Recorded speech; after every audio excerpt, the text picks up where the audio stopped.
Hello साथियों, आइए नवोदय विद्यालय की तैयारी में हम अभ्यास करते हैं।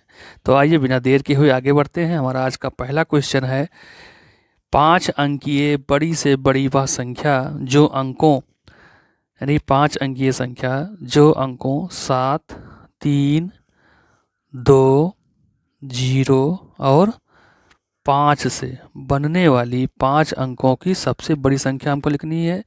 तो ये हम जानते हैं कि बड़ी संख्या जो बनेगी कैसे बनेगी, जो बड़ा नंबर होगा उसी को हमको आगे 7, फिर 5, 3, 2, 0 यानी ये हमारी संख्या बन जाएगी 75,320। ठीक है, चलिए बढ़ते हैं अपने दूसरे क्वेश्चन की ओर। हमारा दूसरा क्वेश्चन है कि 51, 85, 51, 85 और 153 का महत्तम समापवर्तक कितना होगा। तो पहले हम किन्हीं दो गिनती का महत्तम निकालेंगे। 51 और 85 का भाग विधि से निकालते हैं, सबसे आसान भाग विधि होता है। तो ये कितना पार जाएगा, 34 आ गया यहाँ पर, यहाँ हो जाएगा 51,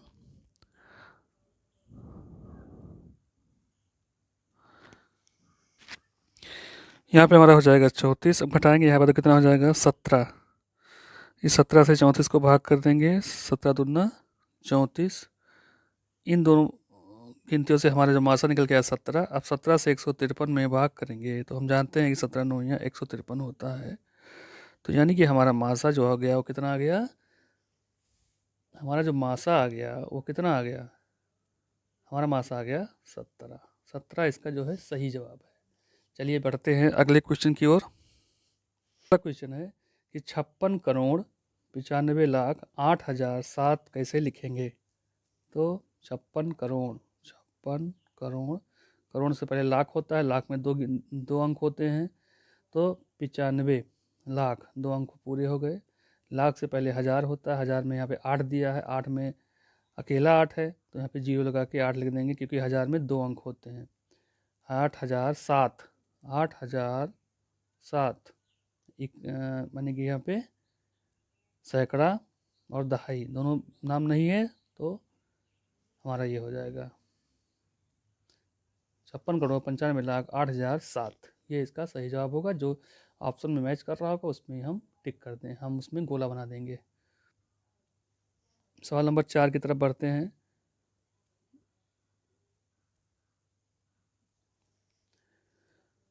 इसमें हमको 7 का स्थानीय मान निकालना है। तो बहुत आसान है, 7 किस जगह पे, हज़ार की जगह पर है, तो यहाँ पे 7,000 हो जाएगा। या हम ऐसे भी जान सकते हैं कि 7 के बाद इधर बाएं दाहिनी तरफ कितनी गिनतियाँ लिखी हुई हैं, 1, 2, 3, 3 गिनती बढ़ा देंगे तो हमारा आंसर हो जाएगा 7,000।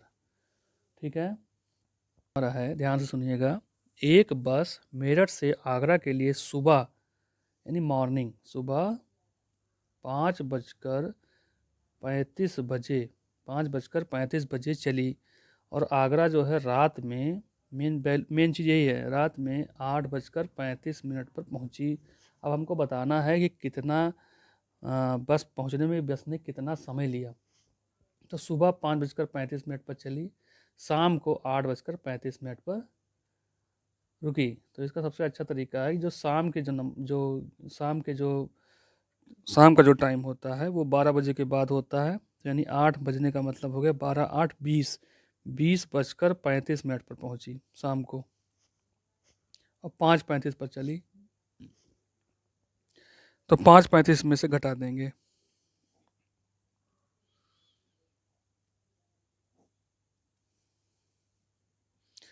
कितना आ गया, 15 घंटा आ गया आंसर, 15 घंटा। ये हमारा आंसर आ जाएगा, क्योंकि जो 12 बजे घड़ी के हिसाब से हम लिखेंगे, जैसे 1 बजा है तो 13, 2 बजा है तो 14, 3 बजा है तो 15, इस हिसाब से चलेंगे तो 8 बजे पहुँच हो जाएगा 20 बजे। या हम एक तरीका और है निकालने का, सुबह के समय को 12 बजे से माइनस कर देंगे, सुबह के समय को 12 बजे से माइनस कर देंगे, और जितनी वैल्यू आएगी वो 8:35, 8 मतलब 8 घंटे 35 मिनट पे उतना हम जोड़ देंगे, तब भी हमारा आंसर आ जाएगा। ठीक है, दो तरीके हैं यहाँ पर। कोई आदमी 5 वर्षों के लिए धन 5% वार्षिक ब्याज की दर पर उधार लेता है, यदि उसे 6,250 धनराशि प्राप्त होती है तो उसका मूलधन कितना था। यानी कि हमारे पास दिया हुआ है 5 वर्ष में, यानी कि समय जो दिया हुआ 5 वर्ष दिया हुआ है, समय कितना है 5 वर्ष, और जो उसका रेट दिया है वो भी 5%, ठीक है।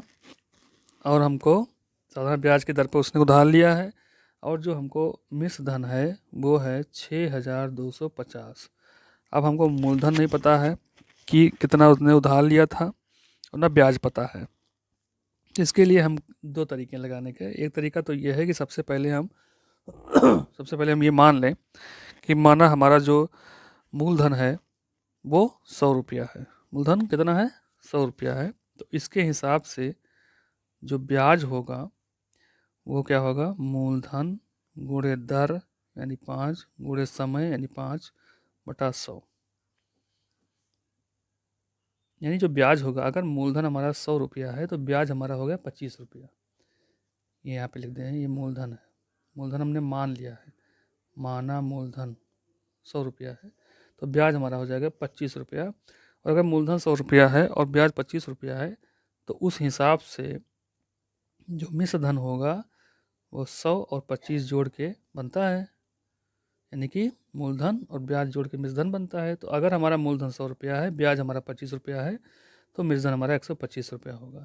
अब अगर हम देखते हैं 125 रुपया मिश्र धन जब होता है तो मूलधन हमारा कितना हो जाता है, मूलधन 100 रुपया आता है आंसर। तो एक पर कितना हो जाएगा 100/125, और 6,250 अगर मिश्र धन है तब कितना हो जाएगा। इसको हम काट सकते हैं, सॉल्व कर सकते हैं। कैसे सॉल्व करेंगे, चाहे तो 5 से काट सकते हैं, अगर 25 से काटने में कोई दिक्कत नहीं तो 25 से काट दे, जल्दी छोटा हो जाएगा। 25 चौका 100 और 25 पंचे 125, 6,250। हमें काटने में बहुत ध्यान रखना है, गलती होने का चांस इसी में होता है। यहाँ से भाग करेंगे, 5 कम 5,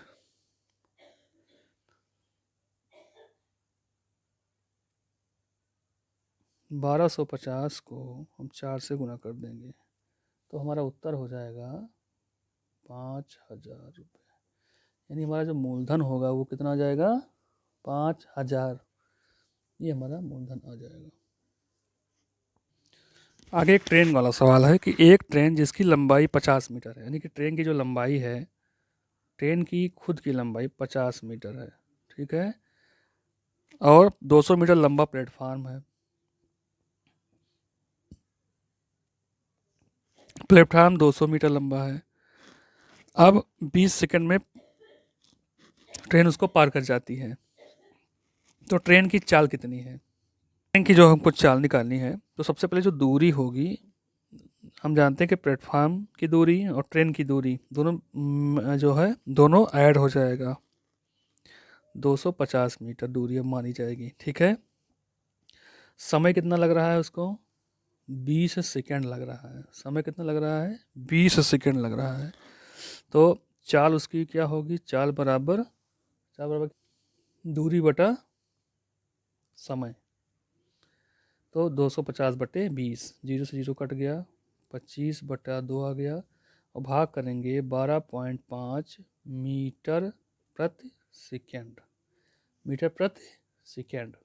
अब हमारा जो ऑप्शन है वो किलोमीटर प्रति घंटा में दिया है, यानी हमको निकालना किलोमीटर प्रति घंटा में है। 12.5 मीटर प्रति सेकेंड आया है, उसको हमको क्या करना है, किलोमीटर प्रति घंटा में कन्वर्ट करना है। तो हम क्या करेंगे 18/5 से इसमें हम गुणा कर देंगे। क्यों करते हैं ये पीछे बताया गया था, पहले वीडियो में बताया गया है, ठीक है, कि जब भी मीटर प्रति सेकंड को किलोमीटर प्रति घंटा में बदलेंगे तो 18/5 से गुणा, और किलोमीटर प्रति घंटा को हम मीटर प्रति सेकंड बदलेंगे तो 5/18 से गुणा कर देंगे।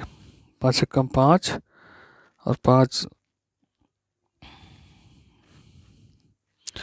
2.5 को 18 से गुणा करेंगे तो कितना हो जाएगा, 18×5 45 किलोमीटर प्रति घंटा,